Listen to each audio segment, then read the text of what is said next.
Bharatiya Janata party की विचारधारा जम्मू कश्मीर को लेकर बाकी पार्टियों से कैसे अलग साबित होती है। पीएचई डेली वेजेस सालों से ये लोग लगातार सरकार से सिर्फ एक ही मांग कर रहे हैं, रेगुलराइजेशन। अरे जो रिसोर्स थे वो इतने रिच नहीं थे। नहीं तो आपकी बातों से जो मुझे लग रहा है कि आप ये कहना चाह रहे हैं कि स्टेट सेक्टर के पास में उतना फंड नहीं है कि इतने मैन पावर की सैलरी वो प्रोवाइड कर। आज जो कांग्रेस है उसकी विचारधारा नहीं रही। जो लोगों का ये कहना है पीएचई डेली वेजेस का कि हर पार्टी हमारा इस्तेमाल और इस मुद्दे का इस्तेमाल वोट के लिए करती है। और उमर अब्दुल्ला का भी बयान आया जो आपने सुना होगा कि 50% लोग अगर नोटा दबा देते तो मैं राजनीति छोड़ दूंगा। स्मार्ट मीटर और प्रॉपर्टी टैक्स। नमस्कार, आप देख रहे हैं इंडियन ट्रिब्यून न्यूज़ और इस वक्त हमारे साथ मौजूद है पूर्व कैबिनेट मंत्री और वर्तमान के भारतीय जनता पार्टी के उपाध्यक्ष। तो आज हम इनसे कुछ सवालात करेंगे। जो हमारे सवाल होंगे वो जमीन से जुड़े होंगे और कुछ सवाल जो हम जनता के बीच से लेके आए हैं और कुछ सवाल जो है हमारे हैं। तो कुछ सवालों का तो हम इनसे जवाब लेंगे और कुछ सवालों पर हम इनकी क्लियरेंस मांगेंगे कि उन पर इनके क्या विचार हैं। तो सबसे पहले स्वागत है सर आपका हमारे इस चैनल में।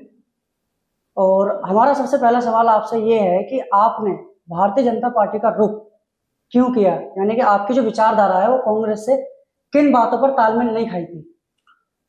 देखिए, जहाँ तक मैं आपका धन्यवाद करता हूँ और आपने आज मुझे बड़ा ही वाइटल क्वेश्चन पूछा है कि आपने भारतीय जनता पार्टी की तरफ रुख कैसे किया। तो मेरी जो विचारधारा रही है, मैं उस कांग्रेस विचारधारा का था जिसमें पंडित मदन मोहन मालवीय और लोकपति त्रिपाठी जी जैसे लोग जो हैं वो आपको पता है कि वो इस कांग्रेस में रहे हैं। उन्होंने इस कांग्रेस का निर्माण किया है और वो कांग्रेस जो थी एक सोच थी और एक उसकी विचारधारा थी। आज जो कांग्रेस है उसकी विचारधारा नहीं रही और एक अपीचमेंट अप्रोच हो गई। उनकी विचारधारा जो है वो मैं कहूँगा कि वो अपीचमेंट पॉलिसी की तरफ, उस विचारधारा की तरफ चल पड़े।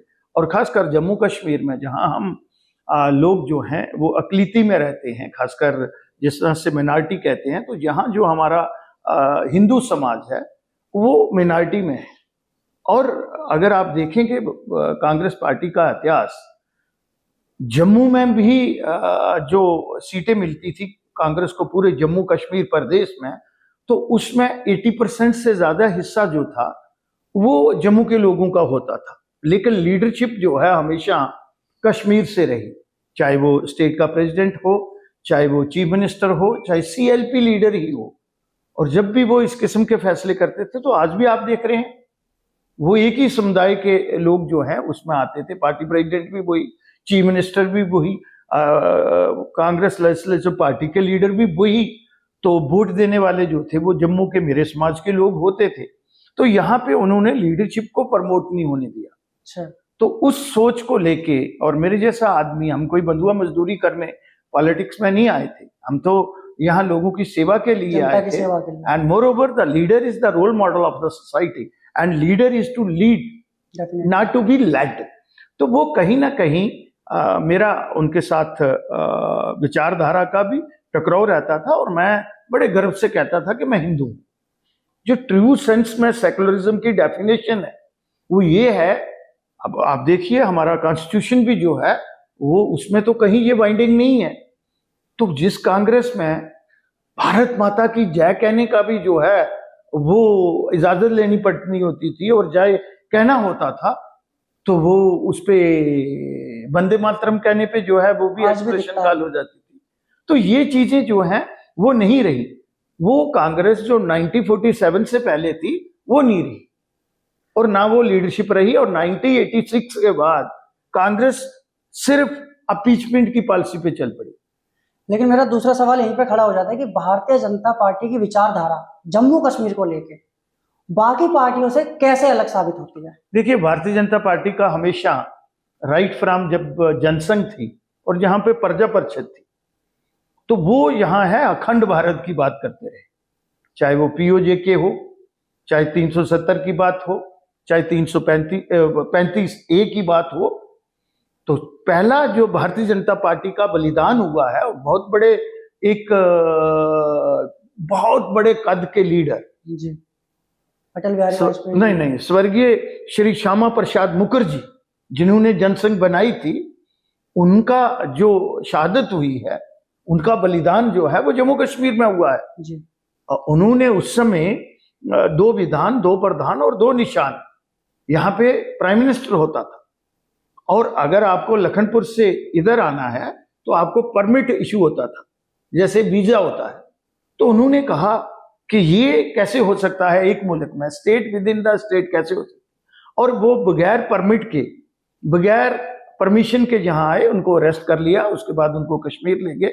तो उनकी वहां किन परिस्थितियों में और मशकूक हालात में उनका वहां पे बलिदान हुआ, आज तक वो भी एक मिस्ट्री बनी हुई है। तो वो विचारधारा, ये संख्या बल पे यहाँ जो है वो डोमिनेशन रही है, तो वो कहीं ना कहीं हमें अटकती थी कि हम राष्ट्रवादी लोग हैं। लेकिन आपने जो कहा कि मतलब यहाँ के लोगों का अलग कानून, अलग डेमोक्रेसी, अलग प्राइम मिनिस्टर, ये होता था, यानी कि ये जो चीज थी ये भारत देश से इस रियासत को एक तरीके से अलगाव सा महसूस कराती थी, अलग बनाती थी।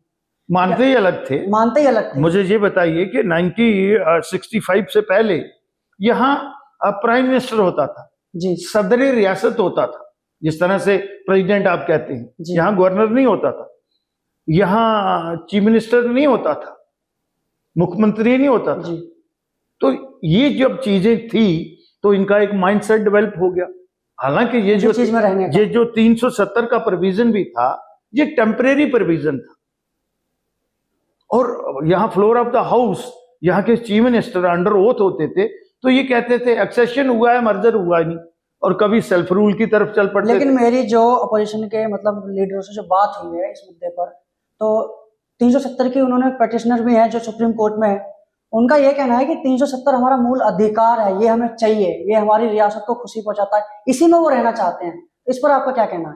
मुझे ये बताइए, जब उसमें लिखा है टेम्परेरी प्रोविजन जी, तो फिर कैसे परमानेंट अधिकार हो गया?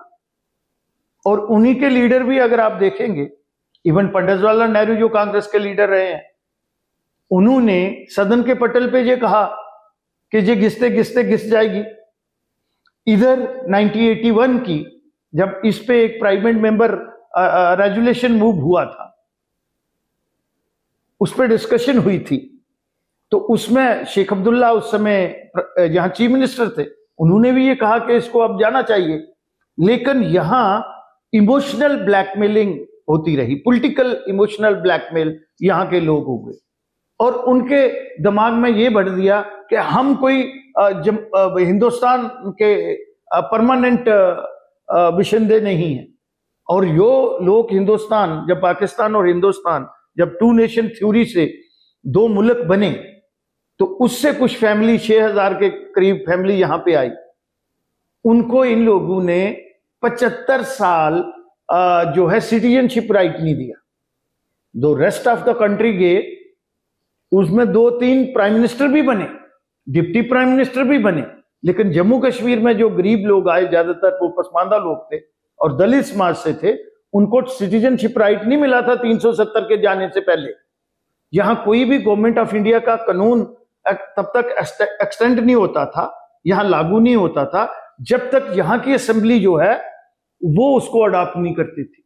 अच्छा, एक सवाल और है सिर्फ कि 370 जो है वो बाहर के लोगों का यहाँ पे बिजनेस करना, जमीन खरीदना, एक्वायर करना, इस चीज की आजादी एक तरीके से वो नहीं देता था, जहां तक मैं, मुझे करेक्ट कीजिएगा इस चीज पे।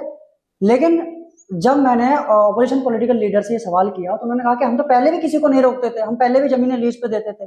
लेकिन मैंने उनसे बोला कि आप जो यहाँ के जो हालात थे वो यहाँ पे लोगों को आने पर मजबूर नहीं करते थे।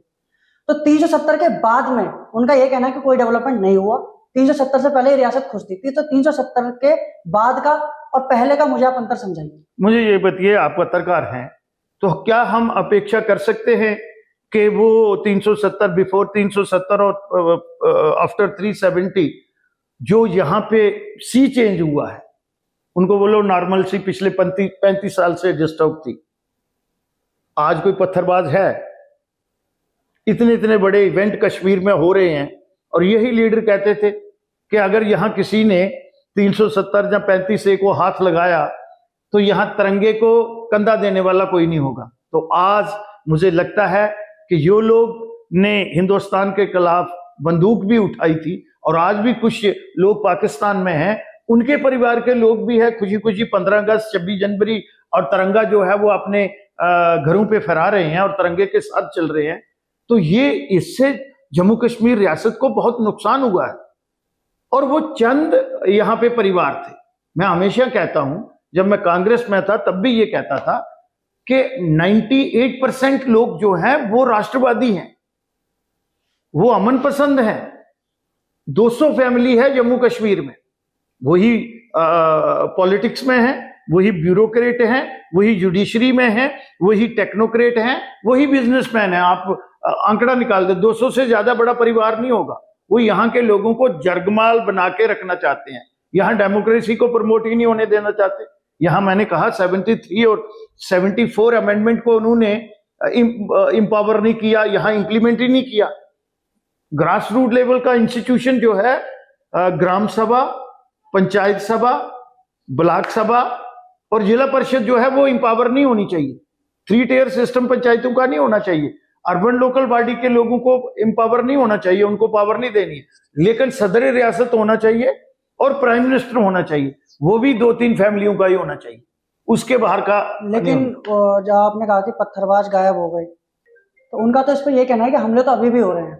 वो अनंतनाग को काउंटर करते हुए कह रहे हैं कि ये पहले भी हमले हुए हैं और कर्नल, डीएसपी, मेजर जैसे हमारे जवान शहीद हो रहे हैं। इस पर फिर मुझे ये बताओ, ये एक बॉर्डर स्टेट है जी, और जो बॉर्डर स्टेट हैं, मैं ये नहीं कह रहा हूं, मैं जितना इस चीज की जो है ये बहुत ही निंदनीय उन्होंने कृत्य किया है और उसकी सजा जो है उनको मिली भी है और भी मिलेगी। लेकिन अगर आप देखेंगे, मैं नंबर गेम में नहीं आऊंगा। आज आप, अगर मैं आपको कहूंगा कि कश्मीर का विजिट आपने किया है या नहीं किया है, आप वहां पे जाएं, वहां नॉर्मल सी देखें, रात को 11 बजे, 12 बजे, 2 बजे आप आम नागरिक जो है वो भी बड़ी फ्रीडम के साथ घूम फिर सकता है। ये जो इस किस्म के कायराना हमले हैं, जहां गन कल्चर एक बार आ जाए, और हमारे पड़ोसी देश जो हैं दोनों, मैं दोनों की बात करूंगा, चाइना भी और पाकिस्तान भी। अब पाकिस्तान में इतनी हिम्मत नहीं रही है कि वो डायरेक्ट हमारे से कन्फ्लिक्ट ले सके, तो ये प्रॉक्सी वॉर जो, अब अगर आप देखेंगे नंबर ऑफ इंसिडेंट बहुत कम हो गए। और ये बदकिस्मती से मुझे लगता है कि कहीं ना कहीं इस चीज को हमारी सिक्योरिटी फोर्सेस को भी चेक करना चाहिए कि ये चूक कैसे हो गई, क्योंकि कमांडेंट रैंक के और मेजर रैंक के और डीएसपी और जवान शहीद हुए हैं। तो मुझे लगता है कि कहीं ना कहीं अम्बुश लगा के ये चीजें तो एक्सपेक्टेड हैं। यहाँ गन कल्चर है, हम नहीं कहते कि बिल्कुल मिलिटेंसी जो है वो वाइप आउट हो गई है, अभी भी उनकी प्रेजेंस है और वो आते हैं उनकी सोच, क्योंकि हमारे पड़ोसी देश जो है उनकी सोच जो है वो अच्छे पड़ोसी बनने की नहीं है। तो लेकिन उनको यही पूछिए जो यही बात कह रहे हैं कि भाई आप प्री 370 5 अगस्त 2019 से पहले की बात करें और उसके बाद की बात करें, और आम नागरिक से भी आप बात करना कि वो लोग क्या कहते हैं। जी, तो ये सवाल तो हो गया, लेकिन अगला सवाल जो है वो हमारा जमीन से जुड़ा हुआ है कि एक मुद्दा जम्मू कश्मीर में बहुत जोर शोर पर है, काफी सालों से है और काफी ज्यादा तादाद में लोग इसमें शामिल हैं। ये है पीएचई डेली वेजर्स का। तो ये काफी सालों से ये लोग लगातार सरकार से सिर्फ एक ही मांग कर रहे हैं। अब सवाल ये उठता है कि इतने सारे लोग और इतना लंबा वक्त, मांग सिर्फ एक, रेगुलराइजेशन। देखिए, ये बातें मानने वाली हैं और मैं इंचार्ज मिनिस्टर रहा हूं, और जब मैं 2004 में बाई इलेक्शन में एमएलए बना था तो तब से इस इश्यू को मैं हैंडल कर रहा हूं और मुझे पूरी जानकारी है। और जो कमेटी कॉन्स्टिट्यूट हुई थी, कैबिनेट सब कमेटी बनी थी, उसका भी मैं मेंबर था। तो वो 61,000 की आप बात कर रहे हैं जो नीड बेसिस, कैजुअल लेबर और दूसरे लोग थे। तो वो टाइम टू टाइम यहाँ जो सरकारें रही हैं, क्योंकि यहाँ जो सरकारें चली हैं वो प्योरली अडाक अप्रोच पे चली, रूल ऑफ लॉ की सेंस हमें प्रवेल नहीं करनी पड़ी और सिस्टम को कभी हमने स्ट्रेंथन नहीं किया। अडाक अप्रोच से पैसे हम गवर्नमेंट से लेते थे, लेकिन वो पैसा जो है ज्यादातर हम जो है लोगों की, हमारे यहाँ के लोगों की सैलरी पे हम स्पेंड करते थे, क्योंकि हमने अपना इंफ्रास्ट्रक्चर और रेवेन्यू रिलाइजेशन बढ़ाने के लिए हाइड्रोलिक को हमने प्रमोट नहीं किया। टूरिज्म हमारे पास बहुत अच्छा था, वो मिलिटेंसी की भेंट चढ़ गया। लेकिन हमारे पास जो पानी का जखीरा है वो बहुत ज्यादा था, लेकिन हम उस तरफ नहीं गए। तो उसकी वजह से हम डिपेंडेंट हो गए। क्योंकि विजन कोई लेके हम चले नहीं और फॉर ग्रांटेड लेते थे, पैसा हिंदुस्तान दे, हिंदुस्तान का खाते थे और पाकिस्तान को जिंदाबाद और हिंदुस्तान को मुर्दाबाद कहते थे। ये माइंडसेट था यहाँ की लीडरशिप का भी। और ये जो लोग हैं इनकी रिक्वायरमेंट थी और है, आज भी है। लेकिन अभी जो उन लोगों की जो उम्मीदें हैं वो 2014 से सबसे ज्यादा उम्मीदें जो है वो उन्हें भारतीय जनता पार्टी से हैं। उन्होंने 2014 में जब भारतीय जनता पार्टी के मुंह से इसके बारे में सुना, ललकार रैली में प्राइम मिनिस्टर नरेंद्र मोदी जी ने भी कहा था इस चीज को लेकर के कि जम्मू कश्मीर में सबसे बड़ा मुद्दा है तो पीएचई डेली वेजर्स का है, तो उसके बाद उनकी उम्मीदें और बढ़ गई। लेकिन अब तक उस पर कोई समाधान, कोई सोल्यूशन कुछ नहीं आया, तो उनके अंदर निराशा सी आ गई। देखिए, जब पॉपुलर गवर्नमेंट होती है और उसका ये होता है, उसमें चुने हुए विधायक आते हैं और गवर्नमेंट की डेफिनेशन ही ये है कि वो पब्लिक के वेलफेयर के लिए होती है and more over this is a welfare state. अब हम इसका कंपैरिजन करते हैं, कभी कभी माननीय लेफ्टिनेंट गवर्नर साहब भी कंपैरिजन करते हैं कि बिहार की इतनी पॉपुलेशन है, एम्प्लॉयमेंट रेशो इतनी है, यूपी की इतनी है, हरियाणा, हम उनके साथ कंपैरिजन नहीं कर सकते। ये टेल एंड की स्टेट है and more over this is a हिली टेरेंट स्टेट। यहां हम मानते हैं हमारा रेवेन्यू सीट कम है और हमारी गलतियां भी रही हैं, हमने ब्लंडर भी किए होंगे, लेकिन यहां पे हमारी लैंड होल्डिंग जो है रेस्ट ऑफ कंट्री से 4 टाइम लेस है। आज भी हमारा जो यहाँ का फूड डेफिसिट स्टेट इसको माना जाता है, वो अगर फूड ग्रेन की बात करेंगे तो ऑलमोस्ट 47%, 50% के करीब आज भी फूड डेफिसिट यहाँ जो है, प्रोडक्शन जो है हमारी। तो ये सारी चीजों को मद्देनजर रखते हुए यहाँ, और दूसरा यहाँ प्राइवेट सेक्टर नहीं है, पब्लिक सेक्टर है। हमें भी पता है कि ओवरऑल जो पॉपुलेशन है, एम्प्लॉयमेंट रेशियो 2% से ज्यादा नहीं होनी चाहिए, इतनी जानकारी हम भी रखते हैं। लेकिन कुछ तो वो यहाँ की मजबूरियां होंगी कि इन लोगों को अड़ाक अप्रोच पे डेली वेजर, अब हम पानी की स्कीम बनाते थे, पानी की स्कीम बनाने के लिए गवर्नमेंट ऑफ इंडिया जो है वो पैसा देती है, लेकिन मैन पावर का जो है वो स्टेट कंपोनेंट होता है, तनख्वाह जिसको आप बोलते हैं सैलरी। इसी तरीके से हम स्कूल बनाते हैं, स्कूल का पैसा रमसा या सर्व शिक्षा अभियान या इन चीजों से गवर्नमेंट ऑफ इंडिया देती है इंफ्रास्ट्रक्चर क्रिएट करने के लिए, लेकिन मैन पावर जो है, टीचर्स, दूसरा स्टाफ जो है वो वहां से देना है। इसी तरीके से जो भी हमारा प्रोजेक्ट, हॉस्पिटल बनते हैं, मैन पावर का कंपोनेंट जो है वो स्टेट सब्जेक्ट होता है, और स्टेट सब्जेक्ट कंपोनेंट के साथ साथ उनकी सैलरी भी स्टेट सेक्टर से हमने देनी होती है। तो हमारे जो रिसोर्स थे वो इतने रिच नहीं थे। नहीं, तो आपकी बातों से जो मुझे लग रहा है कि आप ये कहना चाह रहे हैं कि स्टेट सेक्टर के पास में उतना फंड नहीं है कि इतने मैन पावर की सैलरी वो प्रोवाइड कर सके। मैं वही कह रहा था, लेकिन यहां पानी तो देना है, बेसिक चीज है, डेफिनेटली बिजली देनी है, बेसिक चीजें हैं, कनेक्टिविटी होनी चाहिए, हेल्थ फैसिलिटी कैसी होनी चाहिए, एजुकेशन का स्टैंडर्ड कैसा होना चाहिए, दीज आर द बेसिक्स। लेकिन सैलरी ना मिलने की वजह से अगर ये मैन पावर रोड पे आ जाता है तो फिर भी सारी चीजें रुक जाती हैं। नहीं, मैं कहता हूं कि टाइम टू टाइम जो सरकारें रही, उनकी जो प्लानिंग थी उसमें कमी रही। हम भी उन सरकारों में रहे, लेकिन हमेशा अथॉरिटी जो है वो कश्मीर के पास रही, चीफ मिनिस्टर वहां से रहा, फाइनेंस भी अगर आप देखेंगे मैक्सिमम जो है वो कश्मीर के पास रहा, प्लानिंग भी उन्होंने ही रखा। तो ये सारी चीजें जो हैं वो इकट्ठी हो गई। तो मुझे लगता है कि ये पॉपुलर गवर्नमेंट, सवाल आपका ये था कि जब मैं विधायक होऊंगा, मुझे मेरी कमिटमेंट का पता है कि मैंने उनके साथ कमिटमेंट की है। भारतीय जनता पार्टी को भी आज भी पता है कि हमने उसकी कमिटमेंट की है और हम उनके केस को रेगुलर परस्यू कर रहे हैं, और कहीं ना कहीं हमने टफ स्टैंड भी लिया है सरकार के साथ कि ये इनकी जेन्युइन डिमांड है, इनको रेगुलराइज करना ही करना है। लेकिन कहीं ना कहीं सवाल ये आता है कब तक। मुझे लगता है कहीं ना कहीं आज यहां लोगों की चुनी हुई सरकार नहीं है, तो वो कहीं ना कहीं एक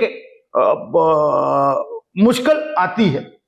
ब्यूरोक्रेट और टेक्नोक्रेट जो है वो हर्डल क्रिएट करते हैं, वो अंडरस्टैंड नहीं करते हैं, बिकॉज दे आर नॉट, हालांकि as a government servant they are accountable to the people, but यहां की आज सरकार की जो परिभाषा है वो बदल गई है। वो अपने सेक्रेटरीट में बैठते हैं, लोगों की इजी एक्सेस नहीं है और ना वो देते हैं। तो मुश्किलातें जो हैं लोगों की, वो तब एड्रेस होती हैं।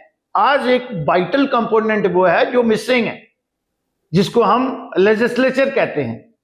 जब यहां पे लोगों की चुनी हुई सरकार होगी तो मुझे लगता है, मैं ये नहीं उनको कोई ये दोबारा कोई ऐसा बात कह रहा हूं, लेकिन ये मैं खुद महसूस करता हूं क्योंकि हम सरकार में रहे हैं, विधायक रहे हैं, और स्टेट इज ऑलवेज स्टेट, वो जो करना चाहे वो कर सकती है। तो अब इसमें जो आता है सवाल यही कि जो पीएचडी एलिवेजर जो है उनका ये कहना है कि सरकार हमारी सुन रही है, लेकिन उनको कोई ऊपर से कार्रवाई करने से रोक रहा है। ऊपर से कोई नहीं रोक रहा उनको। मैं आपका मतलब क्लियरेंस चाहता हूं कि ऐसा कुछ है या नहीं है, अगर नहीं है तो फिर क्लियर कीजिए इस चीज। देखिए, ऊपर से हम तो कोई डायरेक्ट गवर्नमेंट में है नहीं जी। ऊपर तो यहाँ लेफ्टिनेंट गवर्नर साहब ही हैं, और टाइम टू टाइम यहाँ की जो एडमिनिस्ट्रेशन है, डिबकॉम एंड अदर, उन्होंने उनके साथ वार्ता हुई है, टेबल पे उनकी डिस्कशन हुई है, कमिटमेंट है।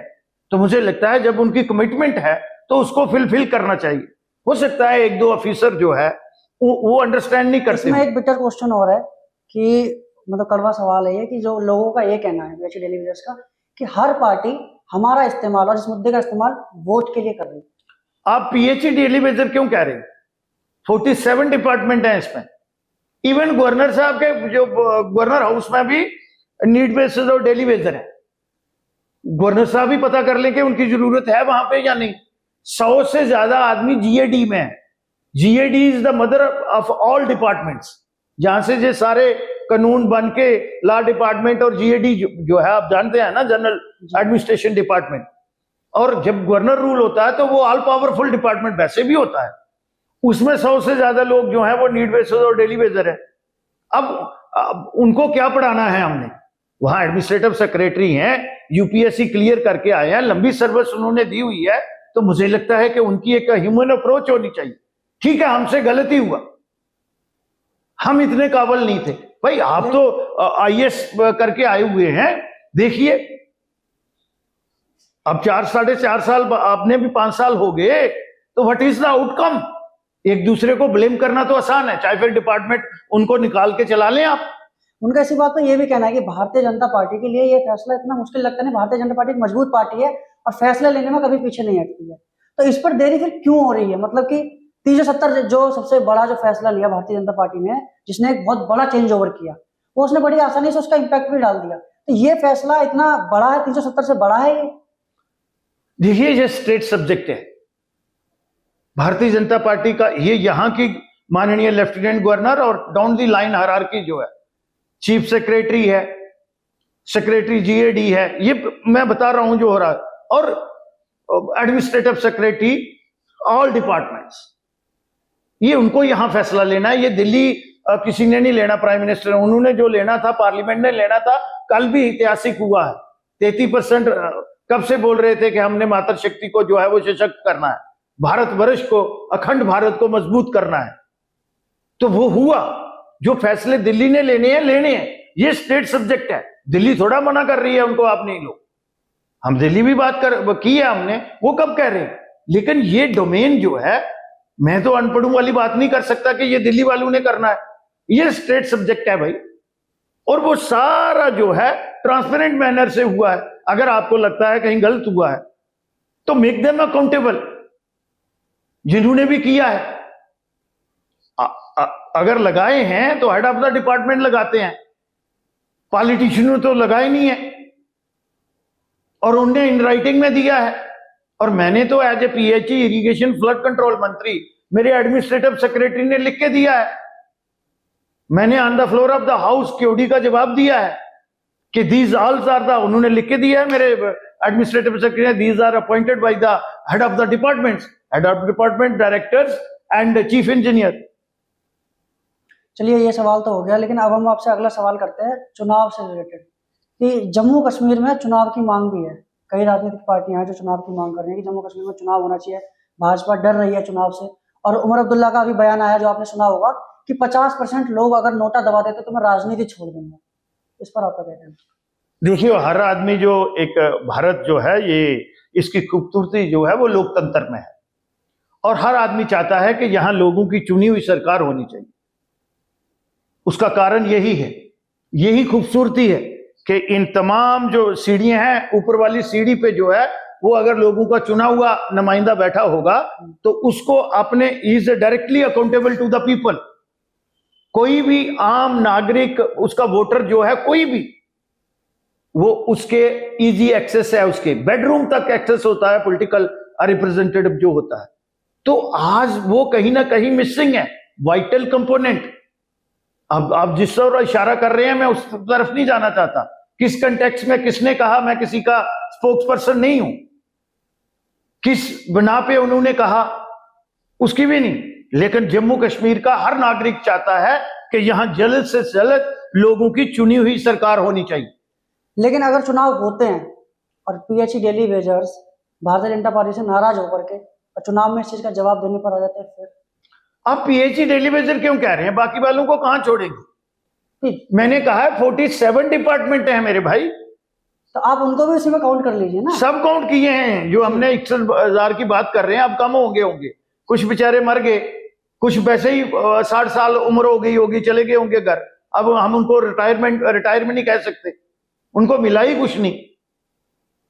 तो इसमें गलती किसकी है? जो आपने जैसे बताया, जो मैंने कहा है प्रीवियस गवर्नमेंट रही है, हाँ, उनके वो उनकी गलती रही है। टाइम टू टाइम उन्होंने इशू को एड्रेस करने की कोशिश नहीं की, वो भी इतने ही जिम्मेवार हैं। और जो आज हैं, इनकी जिम्मेवारी भी बनती है कि अगर उसमें कोई फलाह है या गलत है तो डिसीजन तो लो भाई। आप लोग तो कॉम्पिटेंट लोग हैं, ब्यूरोक्रेट हैं, टेक्नोक्रेट हैं, डिसीजन लें आप। जहां तक आपने कहा है कि भारतीय जनता पार्टी को इसका नुकसान होगा, ये ह्यूमन इशू है। सवाल किया है कि हो सकता है, नहीं, आपने कहा, मैं भी मानता हूं, लेकिन मुझे लगता है कि भारतीय जनता पार्टी जहां हमारी गलती होगी हम उसका इतराफ करेंगे। वो हमारे परिवार के सदस्य हैं, हमने उनके साथ कमिटमेंट की है, तो हमें यहां ट्रस्ट डेफिसिट है, उसको कहीं ना कहीं हमें और स्ट्रेंथन करने की जरूरत पड़ेगी और जरूर करेंगे। अच्छा, इसी के साथ फिर एक और मुद्दा अभी जो चल रहा है जोर शोर पर है, तमाम तरीके की प्रेस कॉन्फ्रेंस, तमाम तरीके की मतलब धरना प्रदर्शन हो रहे हैं, स्मार्ट मीटर और प्रॉपर्टी टैक्स। तो इस पर ये क्या ये अभी भी इम्प्लीमेंट हो रहा है, ठीक है? तो लोगों ने आवाज भी उठाई इसके खिलाफ कि हम देने के लिए नहीं, और स्मार्ट मीटर में कई तरीके की कमियां भी गिनाई गई हैं। तो इस पर आपकी क्या सफाई है? मुझे लगता है स्मार्ट मीटर और उसके साथ एक प्रीपेड मीटर भी यहाँ टाइम टू टाइम ये टेस्टिंग करते हैं, कहीं ना कहीं मैंने कहा है ना, कम्युनिकेशन गैप है। तो ये जनता के बीच में उतर के आपको क्लियर करना पड़ेगा ना। हम जनता के बीच ही हैं मेरे भाई, 3 बार गवर्नर साहब को भी मिले हैं, कमेटी कॉन्स्टिट्यूट की है भारतीय जनता पार्टी की, इसीलिए होल्ड पे है। हमने वो कमियां भी निकाली और जो गैप थे वो भी आइडेंटिफाई गए, सजेशन भी दी गवर्नमेंट को, और ऑनरेबल लेफ्टिनेंट गवर्नर साहब ने उसी दिन प्रीपेड जो मीटर हैं उनको होल्ड पे कर दिया, और जो स्मार्ट मीटर लग रहे हैं उनको भी उसने होल्ड पे किया कि ये जो लोगों को शक है उसको आप क्लियर करें। जो एक सीधी स्पाइक क्रिएट हो रही है, वो प्रीवियस बैलेंस को भी उसमें लोगों को डिस्क्लोज नहीं कर रहे थे। मास अवेयरनेस से रिफॉर्म्स होते हैं, लेकिन उसके लिए लोगों को एजुकेट करना होता है। तो यहां हमारी जो एडमिनिस्ट्रेशन है वो चल पड़ी कि फोर्सफुली हम ये करेंगे। और जम्मू कश्मीर के, और मैं खासकर जम्मू के लोग जो हैं वो राष्ट्रवादी लोग हैं। सबसे ज्यादा रेवेन्यू जो है वो जम्मू से आता है, चाहे वो जीएसटी हो, इनकम टैक्स हो, सेल टैक्स हो, चाहे बिजली का ही रेवेन्यू हो, सबसे ज्यादा। ये नहीं मैं कहता कश्मीर वाले नहीं देते हैं, लेकिन फिर भी वहां पे और यहां का अगर आप देखें कि गैप काफी बड़ा है। मैं आंकड़ों पे भी बात कर सकता हूं, लेकिन यहां थानेदार लगवाएगा जी, तहसीलदार जाएगा जी। कब जम्मू के लोग कह रहे हैं कि आप स्मार्ट मीटर नहीं लगाओ? लगाओ, लोगों को एजुकेट करो। आप पोल पे लगा रहे हैं तो आप उनको पैरेलल लगाओ ना, उनके अंदर लगाओ चार दीवारी के, कि मैं भी देख लूं। कंज्यूमर, जब आप मार्केट में जाते हैं तो आप चीज को देखते हैं ना जी, तो कंज्यूमर को पता ही नहीं है कि खंबे पर मेरा मीटर है तो मैंने कितनी यूनिट जो है मेरी कंज्यूम हुई। तो लोगों की बात तो सही है। तो अब आपने देखा होगा हर 2 मिनट के बाद जो है वो टैब आ रही है। सोशल मीडिया में भी, बाकी भी अगर आप देखेंगे, एफएम में भी देखेंगे, अब लोगों को एजुकेट कर रहे हैं तो ये चीजें पहले करनी चाहिए थी। यही कहीं कम्युनिकेशन गैप है, जो माननीय लेफ्टिनेंट गवर्नर साहब की अच्छी मूव भी होती है, डाउन द लाइन हायरार्की, और उन्हीं की एडमिनिस्ट्रेशन उसको सबोटाइज करती है, स्कटल करती है, और पब्लिक में एक अनसर्टेनिटी क्रिएट करती है।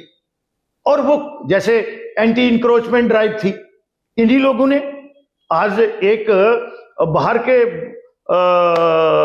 इंटरव्यू दिया है माननीय लेफ्टिनेंट, उन्होंने कहा मैंने तो 28-30 लोगों की जो लैंड ग्रैबर है बड़े बड़े उनकी लिस्ट बनाई थी, तो इन्होंने 4000 से ज्यादा, तो इधर जिसने कोई 5 फुट जगह भी इंक्रोच की हुई थी, they are encroacher, they are not land grabbers. तो ये कहीं ना कहीं एक बहुत बड़ा नेक्सस है। लेकिन अलजी साहब की आप बात कर रहे हैं लेफ्टिनेंट गवर्नर की, उनका एक बयान है जो उनकी गलत छवि मतलब पेश कर रहा है कि मैं उत्तर प्रदेश जाने से पहले इसको एक इंटीग्रल पार्ट बना के जाऊंगा। ऑपोजिशन जो है वो उसको नेगेटिव ले रही है, इस पर आपका क्या क्लियरेंस है? इंटीग्रल पार्ट तो हो गया और है वो, लेकिन इसको नेगेटिव तरीके से पेश कर रहे हैं ना कि ये इंटीग्रल पार्ट पहले से था। नहीं, मैंने उनका बयान सुना नहीं किस कंटेक्स्ट में है। तो जम्मू कश्मीर तो डे 1 से जब महाराजा हरि सिंह ने एक्सेशन किया तो इंटीग्रल पार्ट हो गया ना। मैंने तो उनका बयान ये सुना नहीं, अगर आपके पास है तो वो क्लैरिफाई माननीय लेफ्टिनेंट गवर्नर साहब। मैंने पहले कहा कि मैं गवर्नमेंट का और माननीय लेफ्टिनेंट गवर्नर साहब का स्पोक्स पर्सन नहीं हूं, और ना मैंने ऐसा बयान सुना। हाँ, ये सुना था जो 80% वाला है जी, ठीक है ना, वो मैं उससे इत्तेफाक नहीं रखता हूं। लोग जहां लोगों की चुनी हुई सरकार चाहते हैं वो मैंने नहीं सुना, लेकिन मैं ये रिकॉर्ड स्टेट करना चाहता हूं आपके माध्यम से कि डे 1 से 26 अक्टूबर 1947 से जम्मू कश्मीर हिंदुस्तान का अटूट अंग नहीं, अखंड है, अखंड भारत का हिस्सा है, था, है और रहेगा। अच्छा चलिए, आखिरी सवाल आपसे ले लेते हैं अभी कि 370 को लेकर के जो सुप्रीम कोर्ट में मामला चल रहा है जी, उस पर फैसला होल्ड रखा गया है जी। उससे सुप्रीम कोर्ट से आपको क्या उम्मीदें लग रही हैं अपने ध्यान पे? देखिए, मैं मैटर इज सब जुडिस और लॉ मेकर रहा हूं, मैं इस पे कोई कमेंट नहीं कर सकता, मैं कोई कमेंट नहीं कर सकता। इसलिए इस सवाल के लिए जवाब के लिए मैं माफी चाहता हूं। कोई बात। तो बहुत बहुत शुक्रिया आपका, आपका भी बहुत बहुत धन्यवाद। तो ये थे हमारे साथ पूर्व कैबिनेट मंत्री और भाजपा के वर्तमान उपाध्यक्ष, जिनसे हमने कुछ सवाल किए और उन्होंने सभी सवाल के जवाब मर्यादा और स्थिरता के साथ दिए हैं। इनका हम बहुत बहुत धन्यवाद करते हैं और आप देखते रहिए इंडियन ट्रिब्यून न्यूज 24/7। आपकी आवाज, जनता की आवाज हम लोगों के बीच, नेताओं के बीच इसी तरीके से ले जाते रहेंगे, उनसे सवाल करते रहेंगे और आप तक उनके जवाब इसी तरीके से पहुंचाते रहेंगे। नमस्कार, बहुत बहुत धन्यवाद।